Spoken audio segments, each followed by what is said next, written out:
Well, the international break in the books. That means time to tee up week 5 of Major League Soccer here in 2022 for Austin FC. That means the Earthquakes of San Jose, that club that helped them open up Q2 Stadium last year in June. We'll talk a little bit about that, but we are joined by the radio voice of the Earthquakes. Is this season number 9? Ted Ramey joins us. This is season number 9. Yeah, I know. It's wild. It seems like just yesterday I was starting, and it's, as you know, it's an incredible amount of fun, man, and the time just flies. So again, 2014, Ted Ramey gets the keys to the car on the radio broadcast. You're not the first Ramey to call Earthquake soccer. Your dad, Hal, who's probably well known for calling college sports, Stanford, Oregon, a variety of other gigs along the West Coast. He actually called the early Earthquakes gigs back when they were in the NASL and had another opportunity when they joined the MLS on the TV side. Yeah, it was something that was kind of cool, like when my dad was, 32 years old, he was, he had my older brother, John, and he was at that time, the broadcaster for the Earthquakes and doing other, broadcast stuff. And I was about the same thing. I was just about to turn 32. I had a, 8-month-old son, and I was broadcasting the Earthquakes. So we all have that joke about you're becoming your father, but in my instance, it was like, oh, now I am my dad. Like, this is literally, I'm walking the exact same path. But yeah, I mean, I remember going to that first Major League Soccer game ever back in 1996. I was 13 years old. I thought it was awesome. It was one of the few games my dad had off because it was nationally televised. So he sat with me and my brother in the stands. We got to take it all in, and we saw Ronaldo score that first ever goal. And, I've been in love with then the Clash. And of course, coming back to what they should have been called all along, the Earthquakes. But yeah, man, it's a family thing, and it makes it all the more near and dear to my heart when I'm calling the games. That goal from Wijnaldum, a 1-0 winner over DC United at what was San Jose Spartan Stadium. Again, right there in their backyard. Of course, nowadays you all are back in San Jose with a great soccer-specific venue after the team briefly departed. Became the Houston Dynamo, but Don Garber made the right decision and said San Jose needs to have a team as soon as possible once again. What do you remember about that? I asked this. My dad grew up in Cleveland, so he suffered through with the Browns, and I don't know if Garber was inspired by what happened in Cleveland, but they said you're going to keep the colors. That Baltimore team is going to be a whole new franchise. Yeah. But what was that experience like for San Jose to see a team disappear, and how quickly did they warm up to the idea of the league coming back? Yeah, I mean, I think all the hardcore fans always wanted it to come back, and I think there were people who'd already been through it. They watched the NASL collapse and go through the trouble and trials and tribulations in the 80s, and there was always soccer around, and then it comes back with MLS, and then they can't get a stadium built, which, ask any team, and ask the A's, ask anybody in the Bay Area. Look at the 49ers. They had to go from San Francisco, or more accurately, Brisbane, where Candlestick Park was, to Santa Clara to build their stadium. And so it wasn't happening. So they go off to Houston for a couple years and they bring it back. But yeah, they keep the franchise intact, the colors, the records, the numbers, and it kind of, the franchise moved, but it stayed in place, which is always interesting to try and explain to people, akin to Browns and Ravens and that type of stuff. But it was really the exact same thing where people just wanted their team back. They wanted to have their Major League Soccer franchise. They felt, I remember at the time there being a lot of anger at the league. This was not like people being like, oh, okay, yeah, take the team. It's like, hey, this is our team. This is our side. This is what we have, for a lot of people that grew up with Major League Soccer, and they didn't like it. So yeah, they were glad it came back. And obviously the fact that it built into the stadium we have now and everything. I mean, it's not that there was anything wrong with Spartan Stadium or, Buckshaw Stadium as well. But, when you walk into PayPal Park today, great backdrop. It's beautiful. It seems like the sun's always shining. The grass is greener. It's just everything. It's my happy place. It's my Disneyland every time I'm there. So yeah, I'm pretty happy about it. We're big fans of green over here in Austin. I don't know if yes, you've caught on to that. So not only did the fans come back, but Chris Wondolowski also came back. Don't know if that was part of the master plan, but what's it like now in the post-Wando era? It's really weird because it didn't really hit me until I would say about a week and a half before this season started, when I finally started thinking about Wondolowski not being in the lineup and not being able to call his goals. And, because coming in 2014, you can never ask to be put in a situation like that where you're immediately going to be calling historic goals, whether it's, how many ever seasons consecutive with double digit goals, or, how many with the Earthquakes, or his overall number of goals. I mean, you get lucky sometimes. And so for me, like, I feel like I owe Wando forever a debt of gratitude to be able to call historic things, because you don't know when history is going to strike, except for with Wando, like there was a literal countdown. And you started seeing these numbers and these things. So it was wild to be able to be a part of that. And then when he leaves, it's like he's called the forever captain for a reason. It's not just the performance on the pitch. It's the fact that he is such a good dude. Like, he's the most unassuming guy in the world. Anybody who's ever had a chance to meet him, like he doesn't think much of himself. Like, he takes his work very seriously, but he's not. And the best part is that as things wound down, you started seeing more of these stories. Like The Athletic did a really good piece about guys just kind of telling their memories about Wando, of, him crushing beers in the parking lot before a Raiders game and then go kicking a ceremonial field goal before the game or something to that effect. And a lot of these great stories do involve Wando and drinking beer that aren't on the pitch. And he went to Chico, which I don't know how the notoriety of Chico, if it exists in Texas, but very much a great baseball program, a great business school, and a great party school. So it's got a lot going for it. And Wando, obviously part of the soccer legacy there as well. But, Wando has that, like, not a frat guy per se, but just, he can go out there and just be the guy you're talking to in the parking lot before a game, drinking light beers in the sun and getting ready to go take it in. He just happens to be one of the most gifted athletes that you'll ever meet. And it's really weird because he is, he wasn't known for his speed. He wasn't known for his strength, and he didn't explode off the pitch, but his sense of timing, his vision, everything about him just made him different. And I always say this to people, is like, he's the one guy on the pitch that when you're doing a broadcast, I would lose track of him. I'd be like, where the hell did he go? And I can only imagine what it's like being a defender, because he would just disappear on guys. They thought he was right here, and all of a sudden he's on the other side and, putting a ball in off one touch. So it's really weird not seeing that out there on the pitch. And it still takes some getting used to. And I get to see him at the home games, walking around, and he joked, he was like, yeah, I'm going to gain some weight now that I'm retired. And I was like, God, yeah, I guarantee I could see every single one of your abs if you took off your shirt right now. And, he's the unassuming superstar in every single way. But I'm glad that he gets to now chill out a little bit more, spend more time with his family, and take it in from the fan perspective. I mean, we saw him do it with the Ultras a couple years ago against the Crew after he got a red card against Atlanta. And now he just kind of gets to be more of the chilled guy on game day, as opposed to just about as fierce a competitor as you could ever find. Yeah, what a fantastic ambassador to help headline a squad for so many years, come back, do it again, and now, again, forever be tied to that club and to that city. Again, Ted Ramey, radio voice of San Jose Earthquakes. You're part of the coverage for the San Jose Sharks. We mentioned your brother, John, a broadcaster, your dad, Hal, a broadcaster. But for you specifically, how did that broadcast journey begin? I always wanted to do it, but I used to almost resent it when people would come up to me and be like, so you're going to follow in your dad's footsteps? Because when you're a kid, you kind of are like, well, I have my own identity. You kind of want to be yourself. But I didn't understand it from that view, because it was always normal for me to go. My dad took us to 49ers games where he was the PA announcer, took us Stanford, Quakes, Cyber Rays, and then any other games he was covering as a reporter, A's, Giants. So my brother and I, we grew up around it.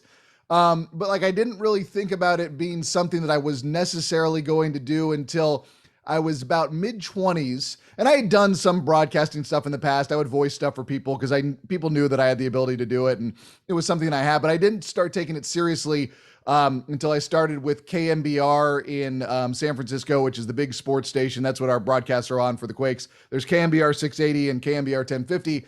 But I started off as an unpaid intern working the Giants post-game shows, and I would go down and get the post-game sound. And then I would go bring it back up to Dave Fleming and John Miller, and they would do it in their post-game show and use it. And we were, pseudo producers.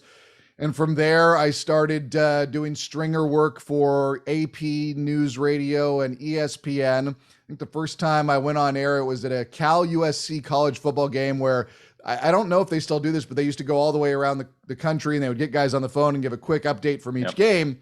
And so that was kind of where I broke through with that, started doing sports and traffic and news with a company in San Francisco that was then Shadow Metro, which turned into Total Traffic, a division of iHeart, where you would kind of do everything. And then got more into the sports side of things with KMBR, where I started doing sports anchoring and doing that for a couple of the stations in the Cumulus sector there, as well as KSAN 107.7 The Bone, and doing more and more coverage of things just around the Bay Area.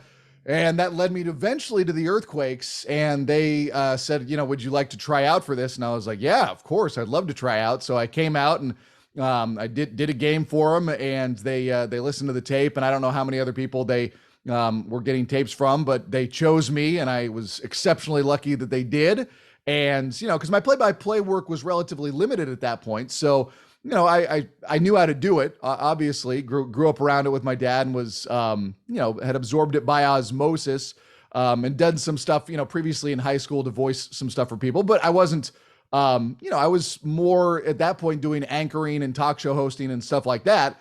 So I was given the opportunity, and, that's all you can ask for in life, is to get an opportunity. And I was very lucky to do so, and practiced my butt off, and, put out a good tape for them, or good enough. And the rest is history, I guess. Is there anything about your call that you think or have been told resembles that of your family members? Yeah, I'm sure we all have a similar style. I know that, like, I hear certain things, like occasionally a highlight will be posted by the Earthquakes of something, a goal that my dad called, and I'll be like, oh, I say that. And I didn't even realize I was stealing it from him. Or I'll hear something, I listen to my brother's broadcasts all the time, and I'll hear him say something, and I'll be like, oh, I say that. And just because you don't really, I always assume I'm stealing from, I know I steal from my dad. I'm not always aware from it, but it's like, I assume that I'm stealing from, like JP De La Camera or Doc Emmerich or, Al Michaels or something like that. But it's weird when you hear that familial resemblance or cadence or something in a broadcast. When I hear my brother do it, especially, and we've actually texted each other and been like, oh, you steal that from dad too, and stuff like that. And we don't even realize we're doing it until we hear each other doing it. And we have fun conversations about that. But it's interesting. It's nice to be able to talk to my brother about stuff, and we'll complain about, booth placements or stadiums we've both been to where we love things and stuff like that. And, the typical, behind the scenes broadcaster stuff that almost nobody else is interested in. But to us, we're all speaking the same language. And then it leaves my mom, his girlfriends, and my wife. They're all kind of like, as the three of us start talking broadcasting, they're kind of like, all right, let's go over here and do anything but this. Yeah, I imagine weekends are rough to schedule anything in terms of a family gathering. What's a weekend?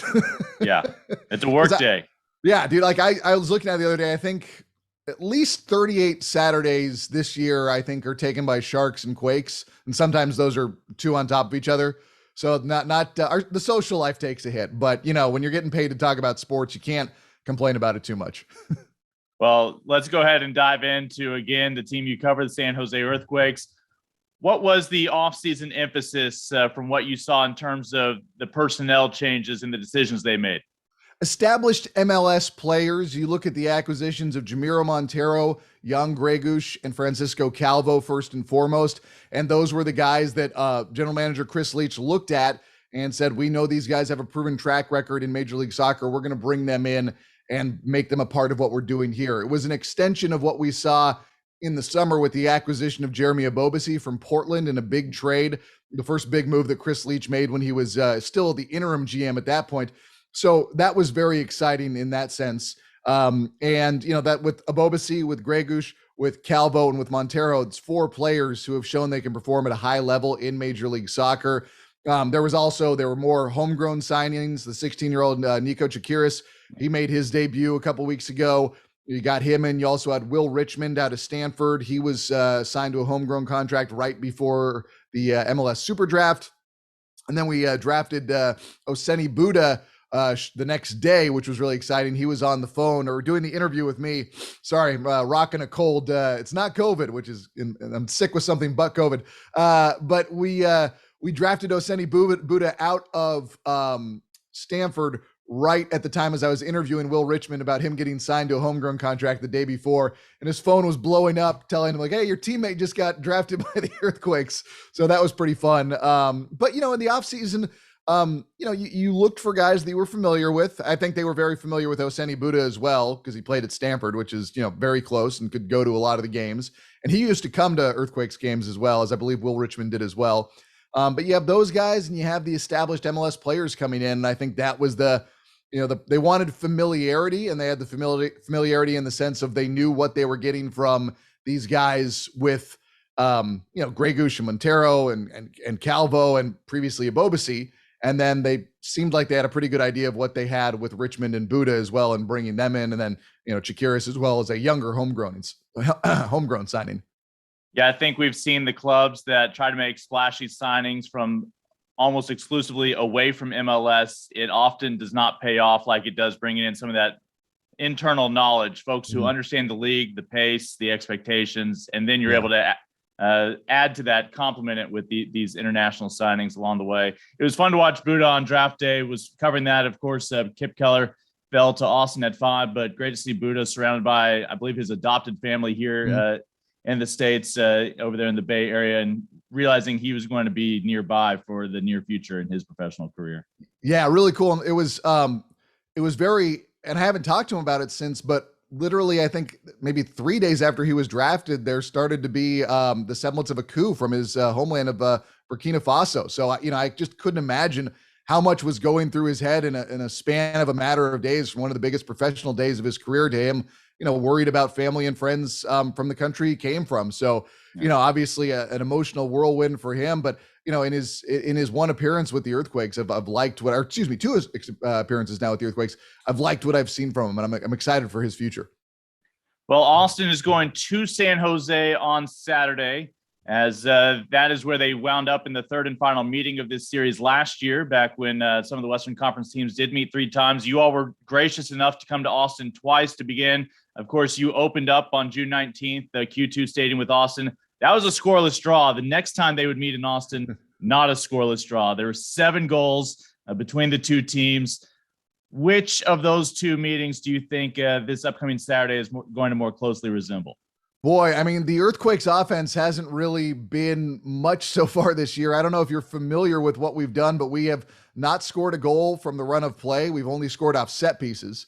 And we've been shut out in 2 consecutive games. So now that I've stated that, I will probably look never more wrong than when the Earthquakes explode for like 5 goals against Austin on Saturday. So, it's one of those things that, the pendulum has been so far on one side for the Earthquakes that you don't really it's going to swing the other direction, right? And there were fireworks when these two teams met last year. I thought it was kind of fun that there was not bad blood, but there was some feistiness out there on the pitch, and I really liked the games they played, and I'm excited to see what happens.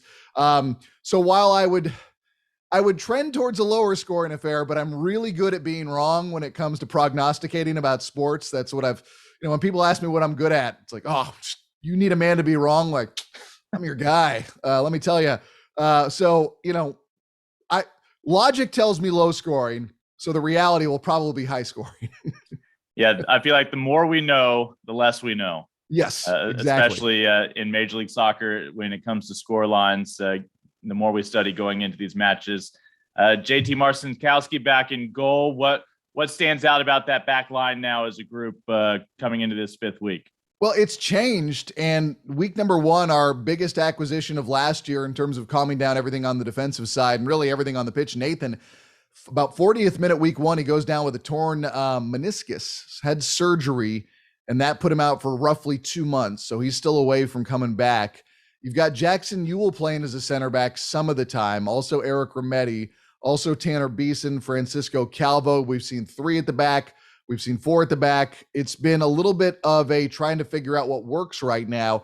And that's, I think, the biggest issue for the San Jose Earthquakes, is trying to get really solidified on D, because if it weren't for a number of great stops by JT Marcinkowski last week, it could have been a different scoreline.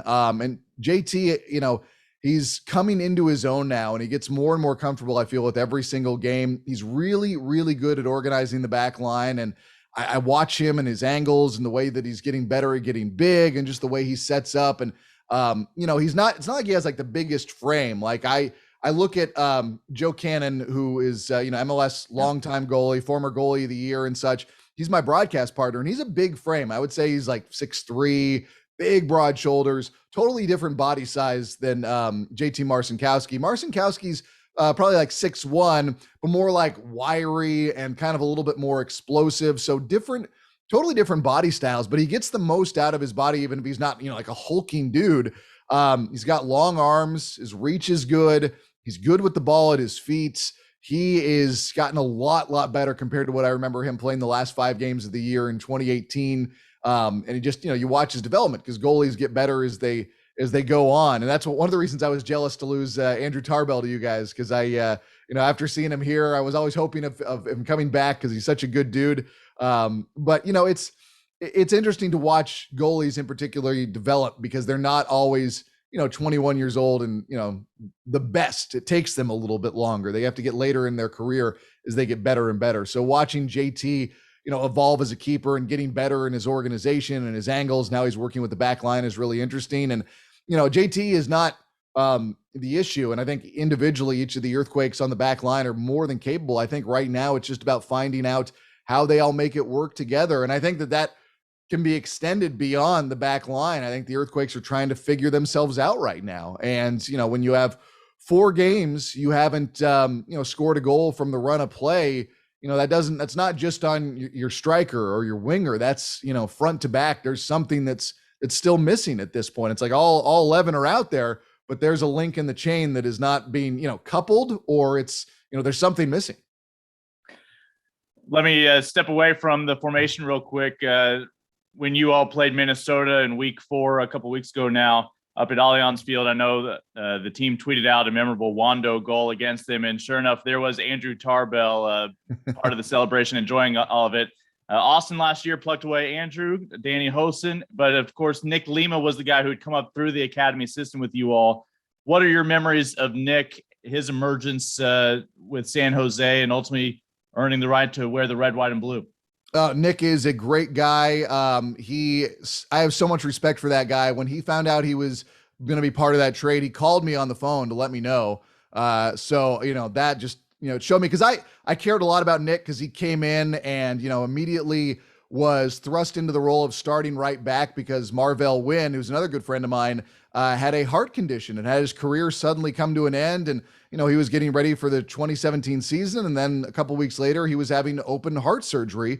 And so Nick Lima, after being signed to a homegrown contract, was suddenly thrust in as the right back. And, just the nicest guy. And I loved his confidence and, just watching him play, his speed, his ability to be a shutdown defender. And he had the football background as well. And I think that helped his overall defensive skills. The fact that he went out there and made some brilliant plays with the United States men's national team. And, I really think that Nick is a great athlete and a great person. And I hope the fan base in Austin is as big on Nick as I am, because I found him to be a very genuine, honest guy. And we would chat away from the pitch and stuff. And, he was just, I remember the story was told to me when he first got signed. He finished up practice and came into the front office and was just like, "Hey, do you guys need me to do anything?" And people were like, "No, man, you can go home." He's like, "All right, well, let me know." And it's like, he, not to be over, just hyperbolic, but I mean, there's a saying about kids in the Bay Area go to Cal and go to Stanford and go to Santa Clara, some of these incredible schools, like they usually are pretty exceptional people. And I believe Nick was, involved in some sort of science and did his thesis on something in stem cells. And it's like, it was just one of those things where you don't expect the guy to come in and ask for more work after practice is done. And that just kind of says a lot about him and the type of guy he is. And, I always want him to be healthy. I always want him to go out there and play his best game. And I always know that he's given it his all. I'm jealous of watching him not being able to do it for the Earthquakes anymore, but watching him now be able to do it with Austin. I hope the fans appreciate him, and I hope that he continues to have great success moving forward with his career. Just not against the Earthquakes. Yeah, he made that first ever starting 11 against LAFC in the opener last season, and has been a fixture over there. Really, the only returning starting man on the back line from early on in the year. Has been a great asset for Austin. And remember, he was talking to Adrian Healy, sharing tales of when he was in high school, he'd be late at academy practices, because in the fall he was also doing high school football. In the spring, he'd be doing high school track. So you talk about constantly looking for more to do. He is a multitasker. Ooh, can I share a good story about Lima real quick? So absolutely not. That's not what we're here for, Ted. Well, go ahead. We were in New England in 2017, and I think it was a night game. Yeah. And so we go over in the hotel next to the stadium there. Gillette Field's attached to kind of like this big shopping center, and it's the whole village and stuff. And me and Sam, who works on the digital sides, we're walking around, and we walk into a sandwich shop, maybe it was Subway, I can't remember. And we see Tarbell in there, and we go and we walk up to him in line. We're like, "Hey, what's up, man?" And we're like, "Oh, you hungry?" He's like, "Yeah." He's like, "I like to eat on game day." He's like, "But I'm not like some people." I was like, "Who? Like Shea Salinas?" He's like, "Yeah, Shea's got a big appetite." He's like, "But I've never seen anybody eat like Nick." And he's right over there eating a sandwich. And we look across the restaurant. Nick's just sitting there with a huge sandwich, just chowing down. When he looks over and sees us, with a big mouthful, we're like, "Hey, man." He's like, he's always eating. This is all this man does. So literally, like Nick, it doesn't surprise me at all about being late from practice because of the football, because of the track, because of everything he was doing. And I remember he would be talking in like off season, he'd just be posting the videos of all his training. And like Nick Lima, he is either eating or working out. And he's just like shredded as can be. Whereas I look at a carb and I can feel my waistline expanding. I'm like, God, some guy, I do not have those genetics. Yeah, though broadcasters probably inhale as many carbs as the average professional athlete. The problem is we don't always put in the time to make those carbs disappear. It all goes in inflating our egos. That's where the carbs go. Mission accomplished.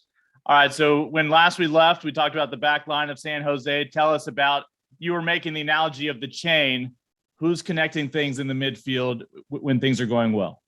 I mean, ostensibly it is Jackson Ewell, because his role as a center back has also been to come forward and be part of that, not quite a sweeper role, but something where he has freedom to come off the back line and move forward. In the second half of last week or 2 weeks ago, he was made to be more of that, more of the box to box type midfielder. And I think that's what they're still trying to figure out, is because Jan Gregush and Jackson Ewell and Eric Remedi and Jamiro Montero and Chofis, it seems like it's a little bit too clogged in the middle, and they need to figure out how they're going to just kind of free things up a little bit. And I know what Matias Almeida is trying to do. He wants as much talent out there on the pitch at one time. And it just feels like maybe you do need Judson out there, or maybe you need to, go to a 4-man back line and just 2 center backs. And the thing about, like, right now, everybody in Major League Soccer is overreacting about the earthquakes and being like, oh, 1 point through 4 games. And it's like, guys, we've been here. The first 4 games of 2019, we got beat progressively worse in each game, culminating with game 4 of the year, getting beat 5-0 by LAFC in our own house. And then after that, the Quakes went on a run through the summer where they were one of the hottest, teams in the league. And, we've been here before. So, the rest of the league wants to overreact, but Matias Almeida is not afraid to try things and not afraid to try and figure things out. And I think right now he's looking at these games as a time to figure things out and figure out how he's going to use his pieces, which he has many new ones, to figure out how he's going to get the best results out there on the pitch. And, while 1 point through 4 games is certainly not ideal, we all know it's a very long season. And I think that eventually he'll figure out what he's going to do to make things a little less crowded in the middle and kind of get things to open up, because when Matias Almeida's teams are playing their best soccer, regardless of whether or not it is in that man marking system, which he doesn't employ as much anymore, there are still elements of it, but it's much more zonal. It is creating chaos, winning the duels in the 50-50 balls, quickly flipping the field, and then peppering the shots. And that's what they have not been able to do so far. And I think that they're trying to find the formula for how they're going to do that right now. And it's still in that process of bringing in the new talents and bringing in the new players and figuring out how they're going to make it all work. And, nobody wants to watch the sausage get made, but I think right now we're in the midst of that process with the Earthquakes. You mentioned one of the first additions was actually midseason last year, Jeremy Abobasi. He was actually fresh off a 4-1 loss with Portland, but he scored that lone goal. He scored the first opposing goal in Q2 Stadium, and then promptly was shipped off to San Jose, and then later on was part of a 4-0 win against Austin. So he had the distinction last year being on the receiving end of the worst beating, as well as dishing out the biggest victory over Austin. How has he continued to kind of blend in more with his surroundings there in San Jose? Well, the first 4 games through the year, everyone's commented on how he's just a little bit disconnected. And I think that's because the buildup to bring it to him has not, it's still being figured out. When he came on last year, he was immediately a difference maker for the San Jose Earthquakes, getting balls in space, working as more of that 9 with his back to the goal and bringing it down and distributing and making some great runs. And so far this year, well, let me wind it back a little bit. He's got really comfortable really fast last year and then took a bad concussion getting hit from behind by Lalas Abubakar, and then was shut down for a few weeks, at which point the Earthquakes fell out of the playoff race, which was really unfortunate for anytime head injuries. We know so much now. It's scary when a guy gets a head injury that has him out for more than, a week. I mean, any head injury is scary, but when you see a guy not out there for weeks, I mean, I know I was concerned. It was like, this can't be good if he's not out there. And then when he came back at the end of the year, it was just a little bit too little too late, but he got really comfortable really quickly last year. And this year, again, that buildup has not been able to involve him as much, which is, I'm sure he's frustrated about. But I think, again, we've seen this before with the Earthquakes, where there is this process at the start of the year where it's not the prettiest, but I think they are going to have that breakthrough, and I'm not going to be surprised if it occurs with a big day from Jeremy Ebobisse up top, who just has so much ability. He's got speed, he's got size, he's got strength. We know he's an established double-digit goal scorer in this league. It's just, it's going to come. It's just a matter of being patient for it to actually happen. Yeah, nothing to sneeze at, Ted. Thank you. So, all right, upcoming now Saturday, back from the international break, finally back into the MLS mindset. Where can fans in San Jose find your radio call? It is on KMBR 1050, which is, if you go to kmbr.com, you can listen to it there. And I always tweet out a link with a stream so people can stream it as well. And then a lot of them are on Sirius XM radio as well. So when we have home games, a lot of the times they will reach out and get us on there. But the easiest way is to go to kmbr.com or my Twitter at Ted Ramey Media. Look for the bald smiling guy, and I'll usually have a link to, or I'll always have a link to the broadcasts of where you can listen to things. Of course, Austin fans can find the radio call on Alt 97.5 FM, and it's always streams for free on iHeartRadio app, as well as our local TV coverage, which begins with the 30-minute pregame show with all the TV folks from the English and Spanish side. That is on KBVO, not the CW Austin this week. It's on KBVO, but as always, it does stream on the Austin FC app and austinfc.com for those of you in the Austin area market. Ted, I've enjoyed our chats over these first 1+ seasons that Austin's been in the league. Glad to have you join us here today. Hey, anytime, man. Don't hesitate to reach out. I am more than happy to come talk with you, and we'll see you soon. All right. Awesome. Looking forward to it. Saturday, it's San Jose against Austin FC.